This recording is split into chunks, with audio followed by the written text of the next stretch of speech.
Welcome back to Blacklit Memory. Today's episode brings you 8 chilling Thanksgiving stories from deep within Appalachia, places where the woods grow too close, and traditions linger longer than they should. From vanished dinner guests to food you were never meant to taste. These accounts come from people who thought it was just another holiday.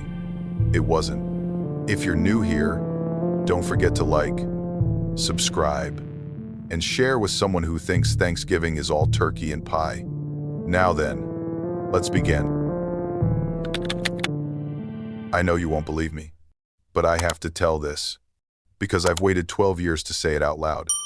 Not for forgiveness. Just because, if I don't say it now, I don't think I'll ever sleep right again. It happened over Thanksgiving, the year I went back to the family farm in Greenbrier County, West Virginia. My name's Mark. I'm 33 now. Work as an engineer in Pittsburgh. That old farmhouse belonged to my great-grandparents. I hadn't set foot there in 12 years. Not since the year Daniel died. Technically, I went back because my grandmother left it to me in her will. She asked that I clean it out and get it ready to sell. It was the kind of request no one else in the family wanted to deal with.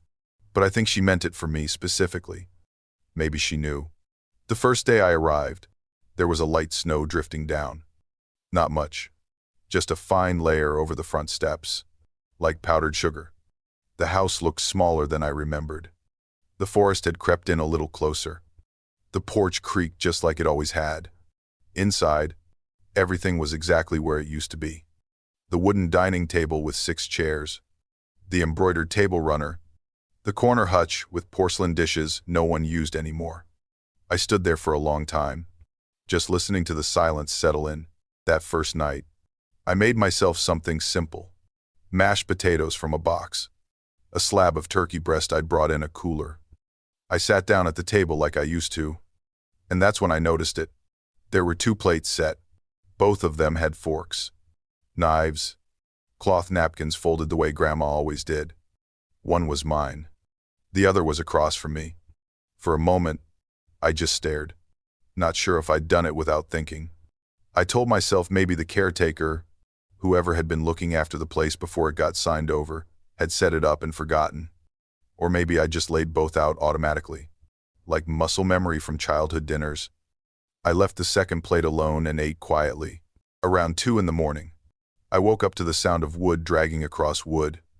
A slow scrape, like someone pulling a chair away from the table. I lay there in the dark, heart racing, trying to convince myself it was nothing. When I finally got up and walked to the kitchen, everything looked normal. No chairs out of place. No footprints. I stood in the doorway for a long time, listening. The next night, I noticed the second plate had food on it. Not scraps. A full portion. Mashed corn, dark meat turkey, even a spoonful of gravy. Steam still hovered above it, like it had just been served. I didn't remember cooking anything except my own. That night, I dreamed about Daniel. He was sitting in the exact same chair, elbows on the table, smiling like he used to when we'd sneak extra pie slices. I woke up soaked in sweat, heart hammering like I'd run a mile uphill. Each night, after that, the plate was back. Each night, it had more on it, more sides, a folded napkin tucked neater. I couldn't explain it. I didn't tell anyone. I didn't even touch it. Eventually, I pulled the extra plate off the table and put it back in the china cabinet. I packed up all the silverware and locked it in a drawer. That night, everything stayed quiet, but my dreams didn't. I heard a knocking, 3 soft taps, then 2, then 1. I stayed awake the next night. I told myself I'd sit at the table, keep the lights on, and watch. If something was going to happen, I wanted to be ready for it. I made coffee around 11, sat in the kitchen with my coat on. The walls felt tighter somehow, like the house was holding its breath. At 11:53, the lights flickered once. No wind, no sound, but the back door creaked open just enough to let in the cold. When I turned back toward the table, the second plate was there again. Only this time, it wasn't empty. There was a single silver spoon resting neatly in the center. And when I leaned in to look, I saw it, My breath caught. His name was engraved on the handle. Daniel. I stumbled back from the table, clutching the edge of the counter just to steady myself. The spoon felt heavier than it should have, even though I had not touched it.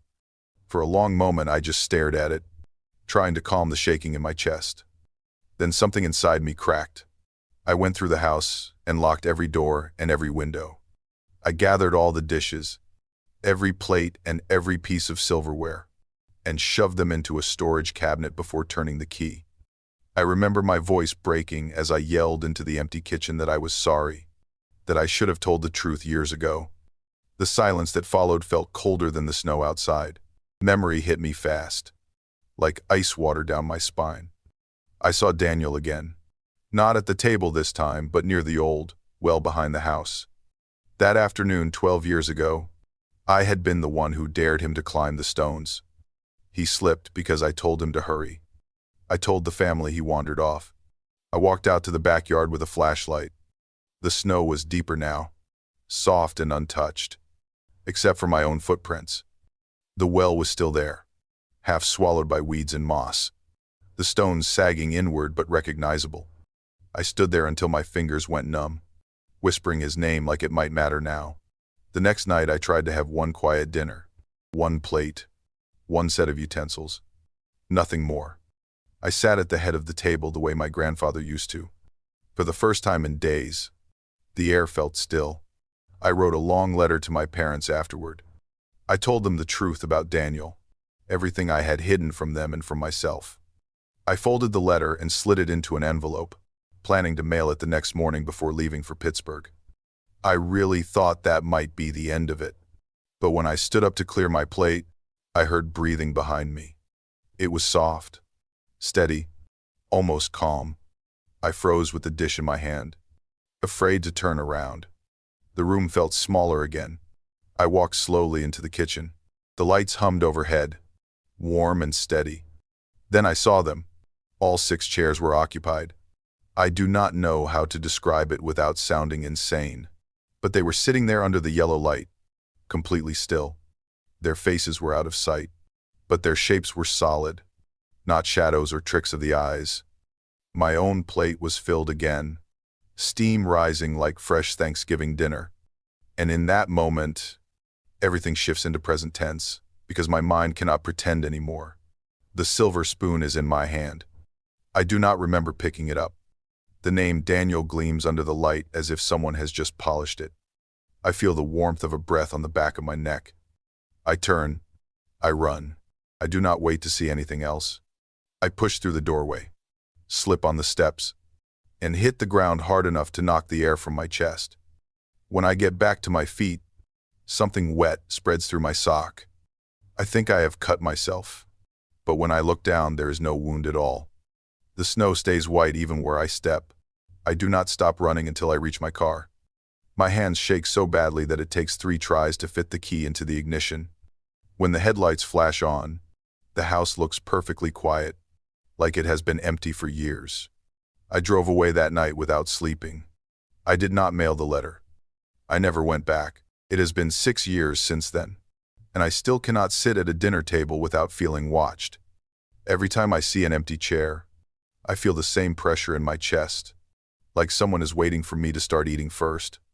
I have not used a matching set of dishes since, and every Thanksgiving, without fail, I dream of that table. 6 chairs, 1 empty plate, steam rising. We had one rule on that trip. No one opens the door after 10 o'clock. No matter what we hear. I was the one who said it out loud, but we all agreed. There were 4 of us, all close since college. Kara, Min, Devin, and me. I'm Julie, 28, high school teacher, city burned and stretched thin. We rented a cabin up in Nicholas County, tucked into a ridge where the roads turned narrow and the fog didn't lift until noon. The whole idea was to get away from Thanksgiving chaos. The noise, the news, the nonstop screens. We called it a detox. 3 days with no reception, no scrolling, no outside world. Just firewood, cards, camp food, and each other. That first day was easy. We chopped vegetables, told ghost stories, and let ourselves believe this was what people used to do. Be quiet. Be still. Listen to trees. Devin was the first to bring it up. Said he read somewhere that in these mountains, folks used to warn each other about opening doors after dark. That the week of Thanksgiving was different somehow, like something old passed through. Kara laughed and poured more wine. But I noticed she locked the cabin door a little tighter that night, around 9 that evening, while we were all in the kitchen playing cards. I heard it. 3 knocks. Then 3 again. Then 1. It came from the front door. Not loud, but not far. I froze. The others looked up too. We waited. Then Devin said it was probably just a branch. Maybe a deer bumping against the porch rail. I wanted to believe that. The next day was uneventful. We hiked a little, tried to find the river on the map but got turned around in the fog. Kara stayed behind. Said she had a headache. When we came back, she was in the kitchen, standing stiff at the sink. She asked if any of us had knocked earlier. I said no. She just nodded, not saying more. That night, after we ate, she kept glancing at the window while doing dishes. On the third night, Min set up his phone to record near the door. Just in case, he said, half joking. Around 10, we heard it again. 3, 3, 1. Devin paused mid-sentence. Kara stood up. We didn't go to the door. The next morning, Min played the audio. The knocks were there, clear and steady, like someone tapping a measured beat on the wood. We didn't say much. Devin made some joke about raccoons developing rhythm, but no one laughed. Kara started staying up all night in the living room, just staring at the door.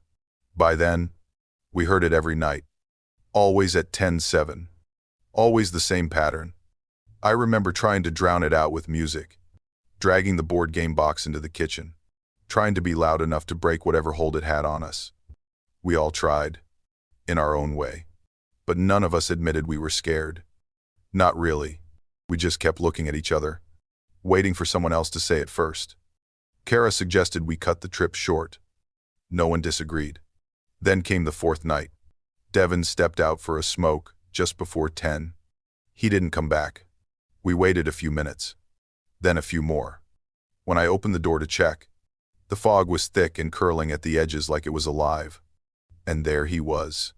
Devin stood out past the porch, in the middle of the clearing.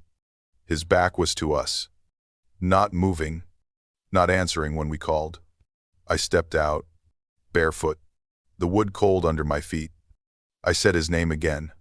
Then, the knock, 3 knocks, 3 again, 1, but this time it came from behind me, from the door I had just opened. I turned so fast I nearly slipped. The door was wide open behind me, just as I had left it. But the knock had come from it, not from outside. From the inside, my breath caught in my throat. I stepped backward into the cabin and slammed the door shut. My palms were slick with sweat, and my face burned like I had been standing too close to a fire. Then, low and breathless, I heard it, a whisper, just beside my ear. A woman's voice, but not quite right. Do not answer it anymore. I backed into the living room where Kara and Min were already on their feet. I told them Devin was outside but not responding, and they both looked at me like they already knew. We tried calling him again, shouting out the door, but nothing came back except the fog. It pressed against the windows now, thick and unmoving, like poured cement. Min ran to grab the car keys. We decided we would leave right then, even if it meant driving blind down the mountain. But when he opened the drawer by the entry, his face changed. He pulled it completely out, turned it upside down. The keys were gone. We searched everywhere. Every bag, every pocket, under every cushion. Nothing. Kara opened a window to shout again and froze mid-sentence. She pointed to the glass. There was a piece of paper stuck to the outside. It hadn't been there before. Min peeled it off and held it up. The writing was jagged, pressed too deep into the paper. Only the fourth may open. We didn't know what it meant at first. Kara counted out loud, 1, 2, 3. There were only 3 of us left. We locked every window and door. We pushed the couch against the entry. Then we sat on the floor in the center of the cabin, backs touching, candles flickering around us. For a little while, the knocking stopped. The house was still. Kara lit a new candle from the old one. Her hands shook, but she didn't say anything. I remember watching the wax drip down and thinking it looked like the kind of quiet you find right before something big breaks. That silence made me remember something I had not thought about in years. When I was a kid, my great-aunt used to tell me a story about the knocker without a shadow. She always made it sound silly, like an old campfire tale to scare kids from wandering too far at night. But the part I never forgot was this: if you answer once, it keeps coming back. If you answer twice, it learns your name. Then the lights went out. The candles flickered in the sudden dark. We scrambled to relight them. When we did, Kara gasped. Min was gone. He had been sitting beside me just a moment ago. His candle was still there, still burning, but his spot was empty. No sound, no movement. Just that slow realization, creeping like cold water down the spine. I ran to the window, heart pounding in my ears. The fog outside pulsed, and deep within it, a figure appeared. It was Min. He was standing next to a tree, one hand pressed against the bark, whispering something we couldn't hear. I called his name. He didn't move, but the knocking did. It starts again, from the walls, the door, the back windows. 3, 3, 1, 3, 3, 1. The rhythm overlaps, multiplies, like dozens of fists taunting us from all sides. Kara screams. She turns to run and disappears behind the curtain that separates the bedrooms. A sound follows, not her voice, not her footsteps, but something dragging. I chase after her, but the room is empty. I reach the door. I do not know why I do it. I just want it to stop. My hand touches the handle, and, in that second, the knocking stops. Silence. Then a whisper, so close I can feel the breath behind it. Not your turn. They found me the next morning, just after sunrise. A ranger doing a drive check saw the smoke from our half-burned fire and stopped to knock. I was sitting alone in the cabin, wrapped in a blanket, every door locked from the inside. There were no signs of forced entry, no footprints, no one else. I didn't scream. I didn't say much at all for the first few days. I think my brain shut something off to survive. But the fog didn't leave me for a long time. Now, I can't be in a room with a door after dark. Not unless someone's already locked it. Hotels, classrooms, even my own home. I push furniture in front of every entry before I go to sleep, just in case. And every year, on Thanksgiving night, I wake up at exactly 7 p.m. There's always a sound outside my bedroom. Not loud, just enough. 3 knocks, then 3, then 1. I never answer. Before we step into the next story, if you're still here, still listening, with the lights low, maybe drop a comment. Just tell me where you're listening from. It helps more than you know. All right, let's keep going. This isn't something I want to remember, but it's the only thing I do remember about my 2 years in Bell Hollow. The rest of that time is fog. No birthdays, no news headlines, not even weather.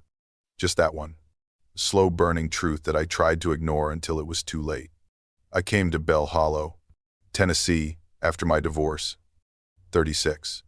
A stalled writer with too many unopened bills and nowhere I needed to be. The town was quiet. Off-grid in the way some mountain towns still are. No cell towers. One grocery store. And a diner that served the same 3 things every day. I rented a small house near the woods. Cheap enough to be suspicious. Already furnished, like the owner had just stepped out and never come back. Everyone was kind, technically speaking, but no one smiled too long or asked more than your name. Eye contact felt like something they had all agreed to stop doing. The landlord, a man with one sleeve too short, handed me the keys and said, "Don't mind the signs. People come and go." That struck me as odd, but I let it pass. There were a few for sale signs on the street. Nothing unusual in a town this size. But the one next door caught my attention. The lawn was swept clean, porch light on every night, even a small ceramic owl still guarding the steps. One night, I saw a light flick on inside, movement through the blinds. It wasn't empty. I knew someone lived there. And yet the sign stayed up. I should have knocked on their door, asked something, anything. I didn't. And then they were gone. I started paying closer attention after that. Watched the rhythm of the street from my porch. A young couple moved into the blue house at the corner. I saw them unloading a U-Haul one afternoon, laughing in that tired way new homeowners do. 3 months later, lights out, curtains drawn, for sale sign up again. It wasn't subtle. It was a cycle. New family. A few months of quiet, then stillness, then the sign. I began writing the dates down. Street name, house number, how long they stayed. I kept the list in a small notebook under my bed. One morning, the notebook was gone. I turned my house upside down. Even looked in the fridge for no good reason. Nothing. Not even a scrap of it left. I felt stupid, like a child who thinks the monsters in the closet stole their homework. But something about it stayed with me. A week later, I met Erica. She had moved into the White House on the Bend, the one with the rusted mailbox shaped like a barn. Her dog always pulled hard on the leash, and she always greeted me like we'd known each other longer than a week. We started walking our dogs at the same time every evening. It felt normal. One night, we were mid-conversation. She was telling me about a beach trip she'd taken as a kid. When she stopped talking, I turned to say something and she wasn't there. No shuffle of feet, no bark, no sound at all. Just me and her leash, dropped on the sidewalk like she had melted into the air. I didn't sleep that night. In the morning, her house looked different. White paint fresh and glossy. The for sale banner nailed perfectly across the porch rail. I walked past 3 times just to be sure. It hadn't been there the day before. I broke. I went to the bins out front and started digging like a man looking for gold. In the trash outside her house, under a layer of shredded bills and food wrappers, I found a picture frame. It was a photo of her and the dog, but both their faces had been scratched out, not with a key or a coin, but with something finer, precise, like they were never supposed to be there. That night, I heard the knocking, soft, polite, just 3 taps. I opened the door. No one. I stepped onto the porch, looked left and right. Nothing moved. But when I came back out the next morning, a sign was staked in my yard. For sale, white letters, fresh paint, center just right. I tried to pull it up. It didn't budge, not even a wiggle, like it had been planted 10 feet down. The next time I went to the diner, the barista asked if I was new in town. I had been coming there for 2 months. The man at the hardware store didn't remember my name. My mailbox stayed empty that week. No flyers, no bills, not even the takeout menus people used to wedge under the flag. And that's when I knew, whatever this was, it had started watching me. I left before sunrise, drove west without looking back. My plan was simple: check into a motel 2 towns over, get a good night's sleep, and start over somewhere else. I still had my wallet, still remembered my PIN, still thought those things mattered. But at the front desk, the clerk swiped my ID and frowned. He tried again, then handed it back. "System says no match," he mumbled. I gave him my card. Declined. Tried another. Same result. That was the moment I knew I wasn't going anywhere. I turned the truck around and drove straight back to Bell Hollow. My house was exactly as I left it, except the sign now had a lockbox attached, the kind realtors use for keys. It swung slightly in the wind, making a sound like hollow tapping on metal. I called my sister. The line rang. then picked up, but all she heard was static. I shouted her name 3 times. Nothing. On the 4th try, it didn't even ring. I spent the rest of the day tearing through my drawers, looking for papers, for any document that said I existed. Insurance cards, school IDs, even expired coupons. They were all blank. Not empty, just scrubbed, like the ink had dried up and slid off the page. In desperation, I broke into the town records office. It wasn't even hard. The door was unlocked, like it never needed to be closed. I found the census archive in the back, thick binders stacked by decade. I flipped to the most recent 5-year roll. My name wasn't there. Neither was Erica's. But one thing stood out. The names that were there, all 237 of them, repeated. Same people, over and over, in slightly different groupings. A man named Carl, who ran the hardware store, had been listed as a schoolteacher 10 years ago. The barista had apparently been a nurse. No ages changed. It was like the town just shuffled itself every few years. Same pieces, new names. I went home, sick to my stomach, and packed a bag. I wasn't waiting for the next sign. I would leave on foot if I had to. I set the alarm for 3:30 and tried to sleep. At 4:07, the knocking came. Soft, same rhythm. 3 taps. Then a pause. I sit up fast. My body knows what this is now. I open the door. Across the street, every porch light blinks once, then goes dark. Figures begin stepping out of houses, silent, barefoot, faces blank, eyes wide open. They don't rush. They don't speak. They just gather. They surround my yard, my porch, my window. Not close enough to touch, just enough that I cannot leave. The for sale sign glows faintly now. The letters blur, bleeding into the grass like ink dropped in water.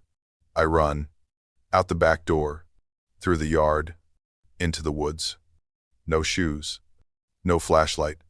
Branches whip at my arms. The trees feel wrong, like they lean slightly toward me as I pass. I don't stop. I don't look back. The woods break open onto asphalt. No headlights. No engine hum. Just silence. I fall to my knees and crawl into the ditch. Every breath like gravel. That was the last thing I remembered before everything went black. I woke up in a hospital bed in Morgan County. A park ranger found me collapsed on a trail 70 miles from Bell Hollow. Said I was barefoot, dehydrated, but otherwise fine. I asked if he'd heard of the town. He hadn't. I tried looking it up. No GPS pin. No map result. No post office. No zip code. The only thing I had was a scratch on the side of my hand. Tiny, sharp, shaped like a house. Sometimes I wake up thinking I'm still there. And when I check the window, I swear I see the damn sign staked in my lawn again. I moved into the alley apartment on a Tuesday, dragging 2 suitcases and a cardboard box of kitchen stuff behind me. The unit was on the ground floor of an old brick building, wedged at the end of a narrow lane off East 173rd. It smelled like wet plaster and old oil, but the rent was cheap and the landlord did not ask questions. I figured that was enough. My name's Thomas Yates, 38. I used to work in fabrication back in Pittsburgh before everything went sideways. After the job dried up and the breakup hit, I needed somewhere quiet to start over, or at least somewhere no one expected much. The first few days passed in a kind of slow fog. I took walks, bought groceries from a corner shop where the cashier never looked up. People in the building kept to themselves. That suited me fine. I had not spoken more than 10 words to another person when the paper slid under my door. It was just after 4 in the afternoon, and the hallway light had clicked on by itself like it always did. The envelope was unsealed. The paper inside, thick and cream-colored. It was an invitation to Thanksgiving dinner. What stopped me cold was the address. It listed the 2nd floor of the very building I lived in. Same number, same layout, but no one had mentioned a gathering, and I had not seen anyone come or go from upstairs. Thanksgiving was still 2 days away, and I tried to forget about it. I even joked to myself that maybe it was some church group tradition, one of those neighborhood outreach things. But I kept the invitation on the counter and found myself looking at it every time I passed by. The evening of the 23rd, I gave in. I climbed the stairs and found the door already ajar. A warm light spilled out. Candlelight, not bulbs. And I stepped inside before I could talk myself out of it. There was a table set for 9. 8 people were already seated. They smiled when they saw me, like they had been waiting.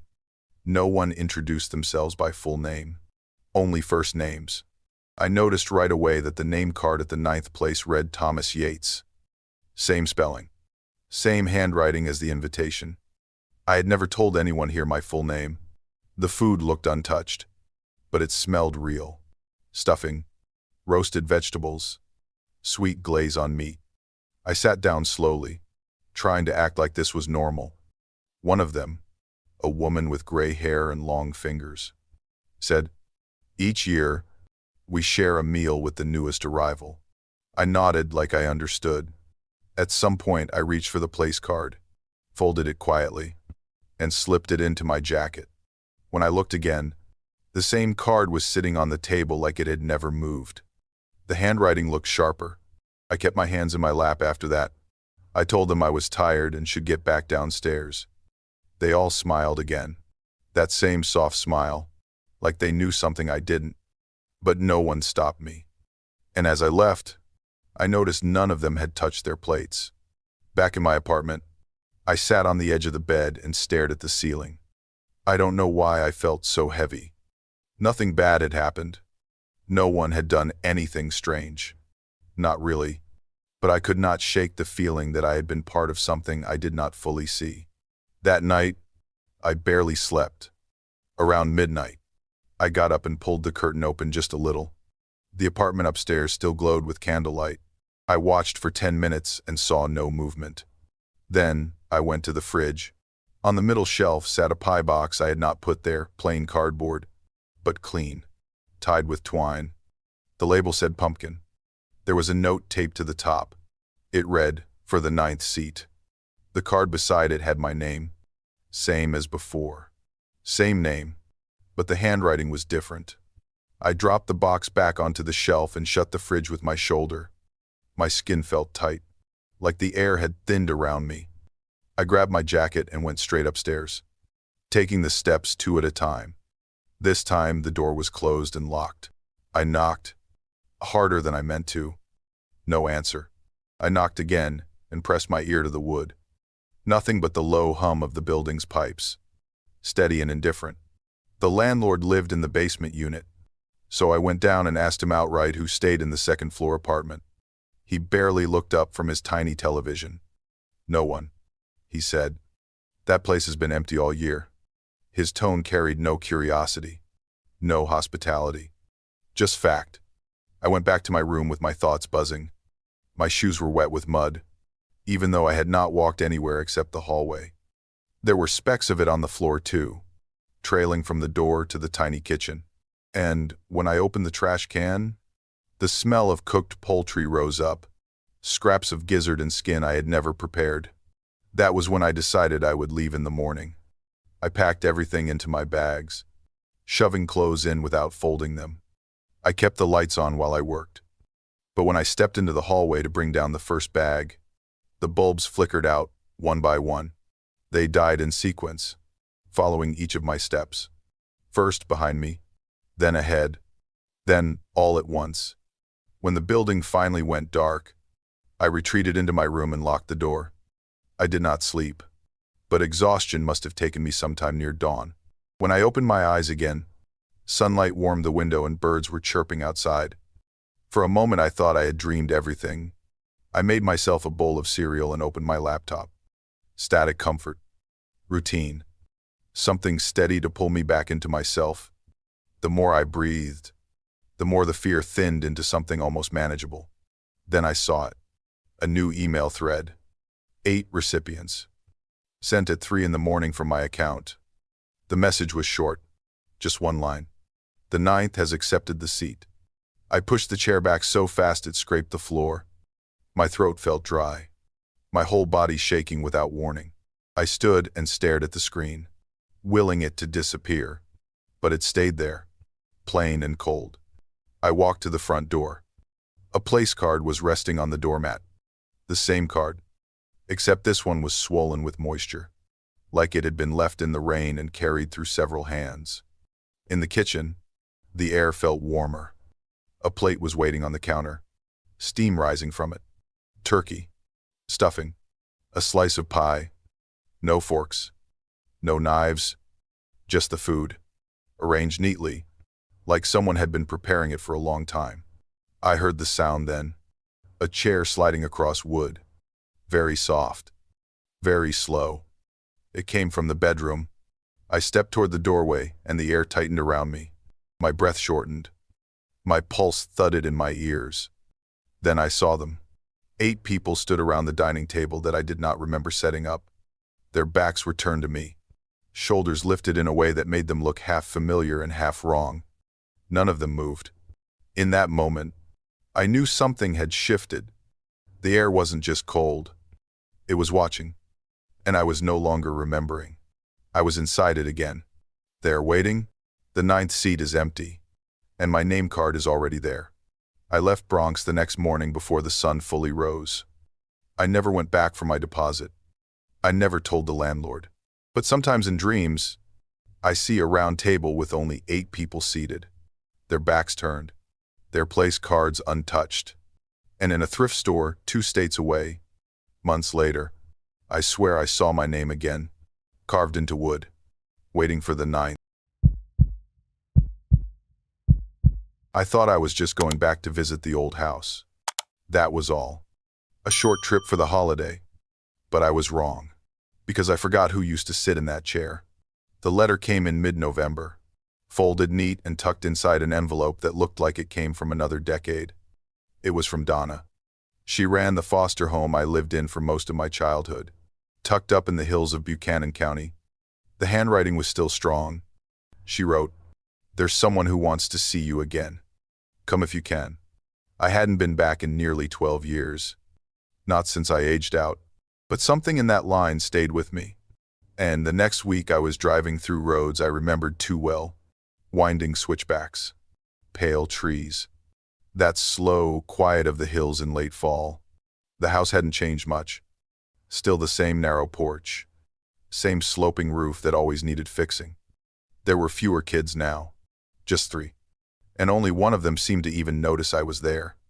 A small girl named Riley. Maybe 7 or 8. With dark eyes and a silence that clung to her. Donna looked older, but still steady. She hugged me like nothing had changed. Said she was grateful I came. Said the house needed voices again. Thanksgiving dinner was quiet. Donna set the table for 6, though there were only 5 of us. Her, the 3 kids, and me. What caught my eye was the last chair at the far end of the table. It didn't match the others. It was older, scratched deep on the legs, and low in the back. The kind of chair that looked like it had been rescued from the back of a barn. No one sat in it, but it had a full setting plate, napkin, spoon, and a folded paper place card with no name. I almost asked about it, but the moment passed. Everyone ate in silence, except Riley, who just picked at her food and stared at the empty chair. That night, I had dreams I couldn't hold on to. Something about wood creaking and a whisper I couldn't place. The second night, I woke up to a sound from the hallway. A long, slow groan like wood dragging across wood. I got up, heart thumping, and walked barefoot into the kitchen. The chair was in its place, still empty, still turned slightly away from the table. I told myself the old floors were shifting from the cold. The next morning, Riley sat at the table with a stack of crayons and a bent notebook. She didn't look up when I came in. I glanced over her shoulder and froze. She had drawn a figure, all black, without a face, sitting in the last chair at the table, long arms, and hair like smudges. When I asked who it was, she said, "She doesn't like grown-ups, but she doesn't mind if we stay quiet." I laughed, trying not to show anything. Said something about spooky movies. Riley just shrugged and turned the page. The chair kept its place at every meal. No one ever moved it. No one even brushed against it. One afternoon, I passed by and noticed crumbs on the seat. Tiny flakes of pie crust and the faint smell of pumpkin. There was a spoon on the plate now, slightly used. I brought it up to Donna later. I said, half joking, that Riley had quite the imagination. Donna paused, looked past me, then said, "It's all right. She's never done any harm." Not Riley. I did not sleep well after that. I kept hearing things, tapping sounds, soft shifts, but nothing ever happened until the storm rolled in. It was the night of the 24th. Rain against the roof, wind pushing at the shutters. I was in the den when I realized Riley hadn't come down for dinner. Donna called her. The boys went to check. Nothing. We spread out to search the property, flashlights cutting through rain and mud. I checked the old garden, the swings, the barn. No sign of her. When I came back through the kitchen door, soaked and shivering, I saw it. The chair was no longer empty. A small figure sat there, shoulders narrow, hair long and wet, dripping down the back. Riley. I stepped closer, calling her name. She didn't move. I reached out and touched her shoulder. The seat was empty again, but the floor was wet, and where her feet would have been, 2 small muddy footprints, pointing toward the door. Donna nearly collided with me when she came running back inside. I told her what I saw, or what I thought I saw, and she went pale in a way I had never seen. We searched again, calling Riley's name through the rain and the halls. But every room stayed silent. Upstairs, the storage room door hung open. It had always been locked when I was a kid. A cold draft pushed against my face as I stepped inside. Boxes were stacked along the walls, untouched for years. But in the corner stood a small wooden crib. It was empty, but the blanket inside was warm. Warm like someone had just climbed out of it. I stood there staring until my throat tightened. That was when I remembered something I had buried. A girl who lived here when I was 10. A quiet child who played alone near the orchard. She went missing one winter, and no one spoke about her again. The storm died down after midnight, and exhaustion took a toll on all of us. Around 3 in the morning, Donna shook me awake. Her voice was thin. Riley was back in her bed, curled under the covers, breathing soft as if she had never left. I checked her shoulders, her feet, her hair. Not a drop of rain, not a trace of dirt. She blinked at me like she had woken from a nap and asked what was wrong. She remembered nothing. I went downstairs early the next morning, hoping for some sense of normal. The table was set for breakfast, neat as always. But the old chair at the end was spotless. No crumbs, no spoon, no hint that anyone had ever touched it. Then Riley padded into the room, rubbing her eyes. She did not go to her seat. She walked to the empty chair at the end and sat down. The scrape of the wood on the floor made every hair on my arms rise. I moved toward her slowly and reached for her hand. Her fingers were cold. When she lifted her head, something felt wrong. Her face was the same shape, but the expression behind it was not. Her eyes were too dark, almost black, like they swallowed the morning light instead of reflecting it. The chair groaned under her. A long, low sound like breath trapped in wood. It shifts, just a little, turning toward the door, as if responding to something outside.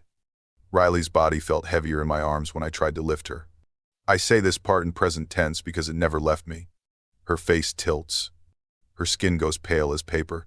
And, in that moment, I know she is not the child who walked back into the house. I carry her anyway and run for the car. The rain has left the ground slick, and I almost fall twice. Behind me, I hear the faint whine of old wood. When I look back through the doorway, the chair is turning itself toward the table, sliding an inch at a time like it is reclaiming its place. By the time I reach the road, Riley goes limp in my arms and then breathes again, soft and steady, as if whatever held her has slipped away. I do not stop driving until the hills are behind me. I have tried to forget, I have tried to tell myself it was stress or memory or grief twisting itself into shapes. But some nights I wake to the scent of pumpkin pie and the sound of a wooden chair shifting across the floor. And in those dreams, there are always 6 chairs set for dinner.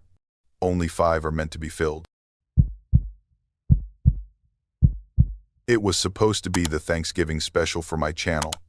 A one-off episode exploring an old slaughterhouse in Pulaski County, long abandoned and half sunk into the weeds. The kind of place that made thumbnail gold. I had been planning it for weeks, but I brought Jenna along at the last minute. We used to date. That's probably why I didn't argue when she said we should not stay too long. She had that look on her face from the start, like the place already had its hands on her. I told her it was just concrete and rust. The building had 3 levels, one of them entirely underground. The front was boarded shut, but the back door gave after a few pushes. Inside smelled like dried dust and copper. Even after all these years, I set up the first camera in the stairwell, angled down toward the basement. Jenna held the light steady while I gave the intro. Told the viewers about the Pulaski 5. 5 workers killed in a machinery malfunction back in 1978. The factory closed 2 months later and never reopened. We reached the basement after about 10 minutes. The walls were damp, even with no rain outside. Jenna stopped suddenly and said, "Do you hear that?" I didn't. We both stood there for a while, flashlights sweeping through shadows and crumbling equipment. I thought she meant rats. But later, when I checked the footage, the mic had picked up something faint, a low mechanical clatter, repeating in short bursts. Not constant, not wind. That was the first strange thing.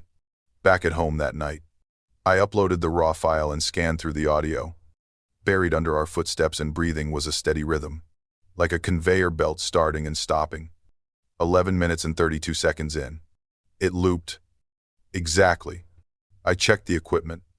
Thought maybe it was a magnetic feedback or electrical residue. Sometimes old buildings carry echoes in weird ways. Still, it itched at me. That pattern, the way it hit like a pulse. We went back the next day. Jenna was quiet the whole drive.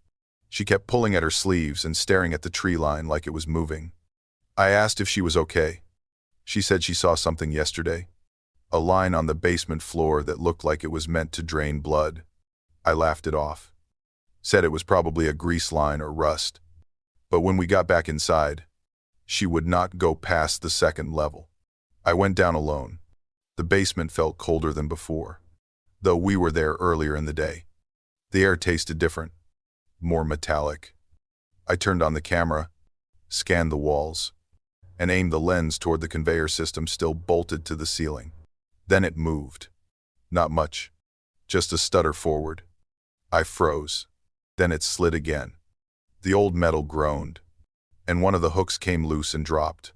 Missed my face by inches. The flashlight flickered. I stepped back and saw the floor where it landed. Dried blood. Not decades old. This was fresh enough to still look dark.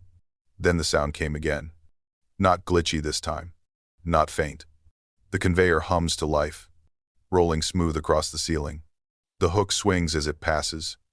And beneath the mechanical rhythm, I hear it, a new sound. Not machine. Not wind. Something between a hiss and a voice. Something trying to mimic the sound of a bird being killed. I ran. My boots slipped once on the wet floor, but I caught myself on a broken table edge. The stairwell felt farther than before, like the hallway had stretched while I was down there. When I reached the steps, the light overhead blinked red and clicked on one by one, like something was following me up. The smell changed as I climbed. Less dust, more iron. The kind of smell that settles in your teeth. When I reached the landing, the door at the top would not budge. I yanked it. Should have opened easily. It had opened before. But the handle turned and gave nothing. Behind me, the air thickened, and the hallway down below felt darker than I remembered. I looked over my shoulder and saw that the corridor had deepened. It was longer now. No end in sight. I swear the walls were breathing. I pulled out the camera and hit record. Maybe part of me thought, if I filmed it, It would make it real in a manageable way. On the screen, the basement conveyor was moving again, but this time, the image was zooming, slowly, steadily, even though I had not touched the lens. It focused on a shape at the far end, a hook swinging in rhythm, something hanging from it, something cloth. I slammed the camera off and threw my weight against the door. The second it opened, I stumbled through, part in my throat. I could still hear the machine. The sound climbed after me. I found myself back on the second floor, in a corridor that should have been familiar. But the light was all wrong. Every shadow leaned in, and the air was hot. I turned the corner and saw the hanging room. It was never supposed to be open. This was where they used to store the processed birds, right before packaging. A rail of hooks lined the ceiling, rusted, brown, and bent in places. One of them had a shred of something pink, fabric, caught at the tip. I knew that color. It was Jenna's shirt. I stepped inside, 1 foot at a time. The floor was sticky. I bent down to grab my flashlight. Then I felt it. A breath. Close. Warm. Right behind my neck. I turned fast but saw nothing. The hooks creaked gently above me, as if swaying in a breeze I could not feel. Then the conveyor groaned louder, and the sound changed. It wasn't mechanical anymore. It was a voice, trying to sound like a turkey, but not quite. Too slow, too human. Each gobble stretched and wrong, like someone imitating a sound they had only heard once. They kept repeating it, over and over, each tone slightly off, like it was practicing. Then came a whisper, low and near, next one's ready. That was the last thing I remembered before everything went black. They found me the next morning by the rear entrance, curled near the rusted fence with my camera bag still zipped. I had been missing for nearly 12 hours. Jenna was never found. The footage on my camera stopped at exactly 11 minutes and 32 seconds. The frame was still. No motion. No change. But the conveyor kept running. No one could open the file again. Every time they tried, all they got was sound. A loop of metal on metal. And something breathing under it. That one hit a little different. If these stories mean something to you, leave a like, subscribe, or share this video with someone who'd stay up to hear it too. And if you've got a true horror story of your own, my email's in the description. Now, story 6.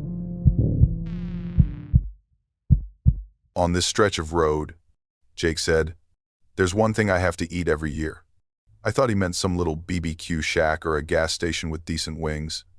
But when we pulled off the main highway and drove into a patch of woods, what we found was a food truck parked beside a crumbling, roofless service stop. No sign, no lights except its own, and a faint glow coming from inside the hatch. We were headed to Kentucky to spend Thanksgiving with his mom. Long drive, not enough rest stops, and we were starving. No reception out there, so we could not even check reviews or a map. Jake just nodded at the truck and said, "This is it." The truck was silver and black, the kind of color scheme that looked expensive if it were not already rusting at the edges. A couple of people stood in line, quiet, not talking, not scrolling on their phones. I thought that was strange, but hunger dulled my judgment. And the smell, I have to admit, was incredible. The man inside didn't speak. He wore gloves and moved with surgical precision. Each meal he passed through the hatch came in a wooden tray lined with brown paper. No logos, no prices, no options. Jake's portion looked like ribs, but the cut was so exact it almost looked sculpted. Mine looked like a curled piece of flank, curled inward like a shell. Jake took a bite, smiled, and said, "Better than last year." I chewed once. The meat gave under my teeth like soft roast. But then there was a crunch. Not bone. Something thinner, grittier, like cartilage or the edge of a fingernail. I almost gagged. I spat it out quietly and said I wasn't hungry. Jake finished his entire tray, even licked his fingers.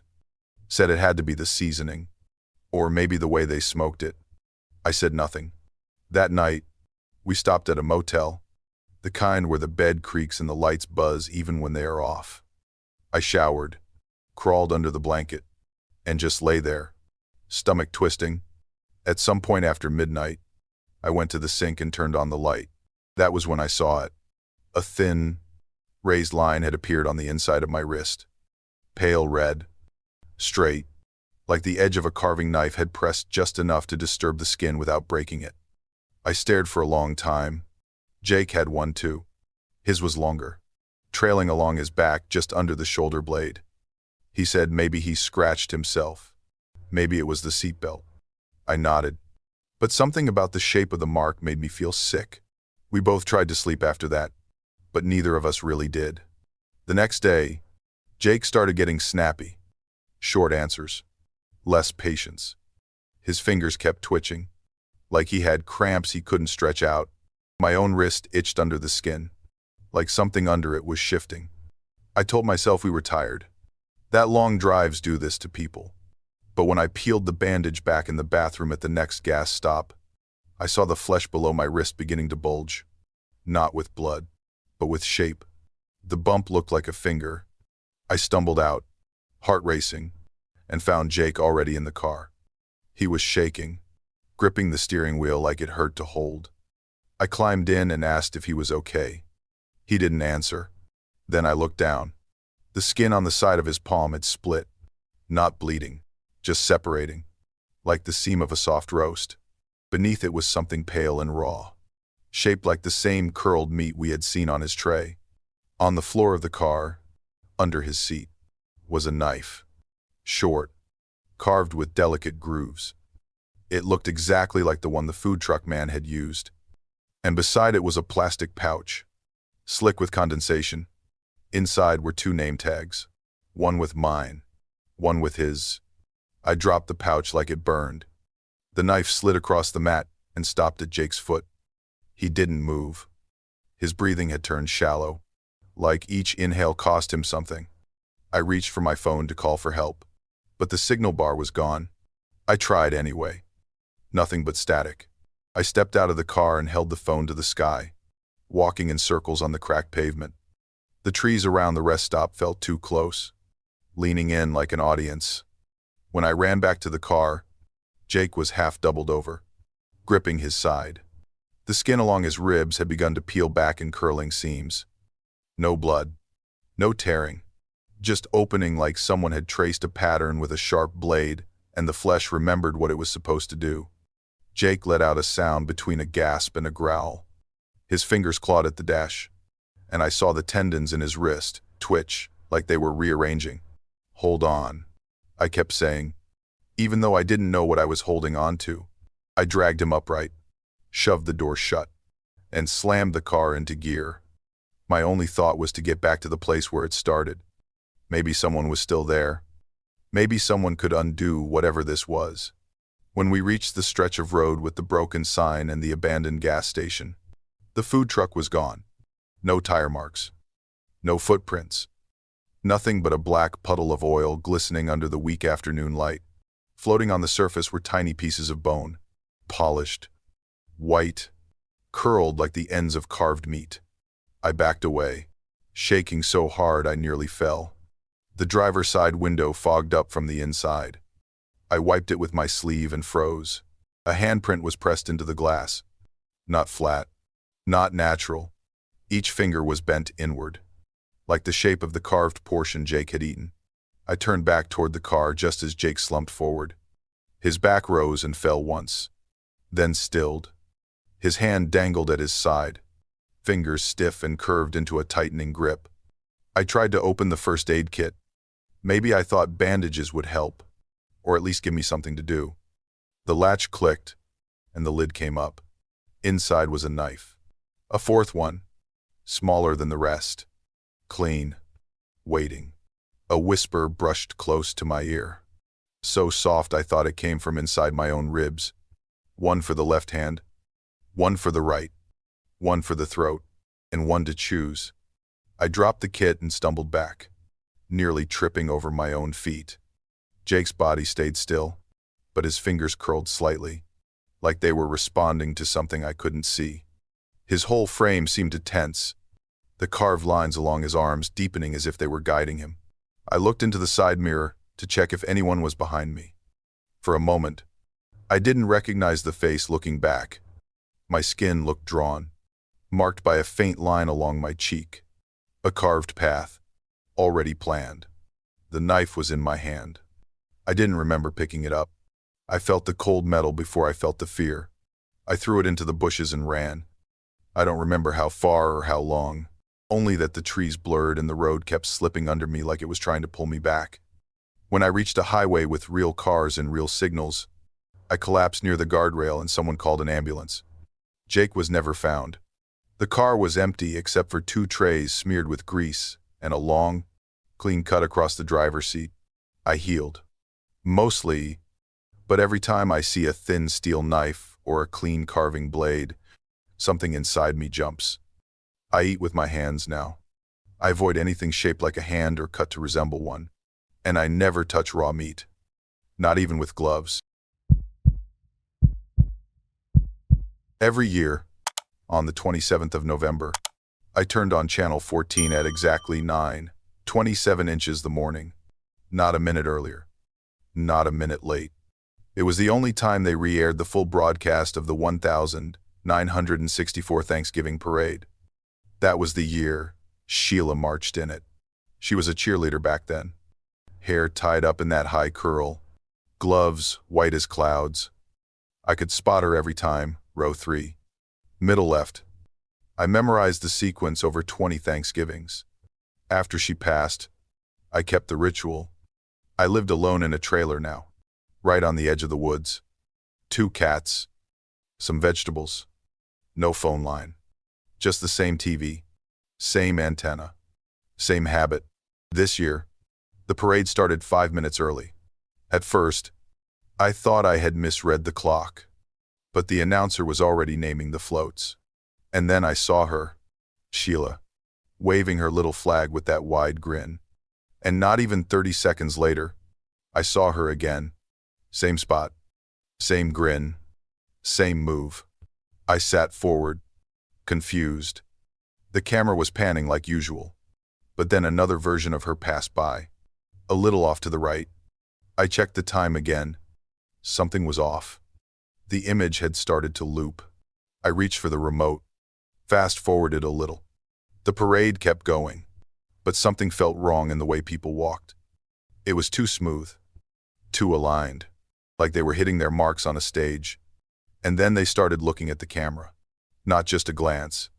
One by one, people in the crowd turned their heads, even the ones marching. Eyes straight through the screen.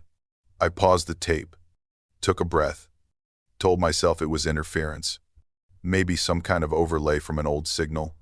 I had transferred the original recording to digital years ago, but maybe the VHS backup had glitched.